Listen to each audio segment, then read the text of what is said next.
work I've done with Brian Wilson is, basically the loudest thing that I've done, the biggest acclamation, the most famous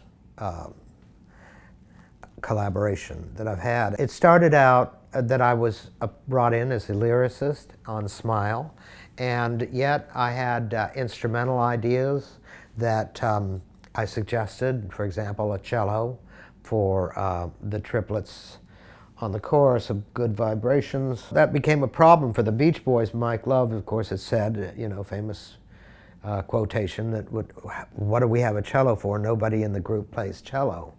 It turned out that it wasn't that big a problem, that those same notes could be played on an electric guitar. So I insinuated myself into the music, but basically served as a lyricist. And that was a wonderful project because I chased the musical syllables that Brian Wilson created, and I followed his music to the T. I followed that obligation with the devotion of a dog, and that's what it takes to do good work. And as the relationship matured beyond Smile, years later, 1995, we did another record called Orange Great Art. I wanted Brian to be the singer on that album. I had an album obligation at Warner Brothers, and it just occurred to me, if there was ever anybody who should sing the word orange, it would be Brian Wilson. And I wanted so much to hear him sing that. In this collaboration, all Brian Wilson did was, which was a 180 from the Brian Wilson I had met, he just did what I asked him to do. And that was also a terrific trust, in a way. It took us into an entirely different world for me to just kind of guess what Brian Wilson might want to say.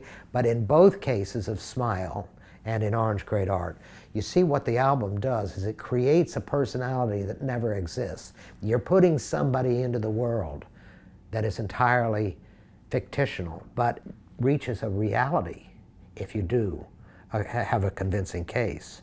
And we moved on as the years elapsed. We did That Lucky Old Sun. At this point, I heard that there were lyrics to songs, and he asked me to rewrite them, and it was just kind of like Good Vibrations.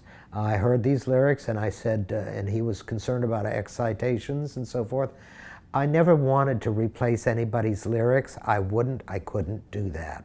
That I just don't think that much of myself, and I thought it was wrong.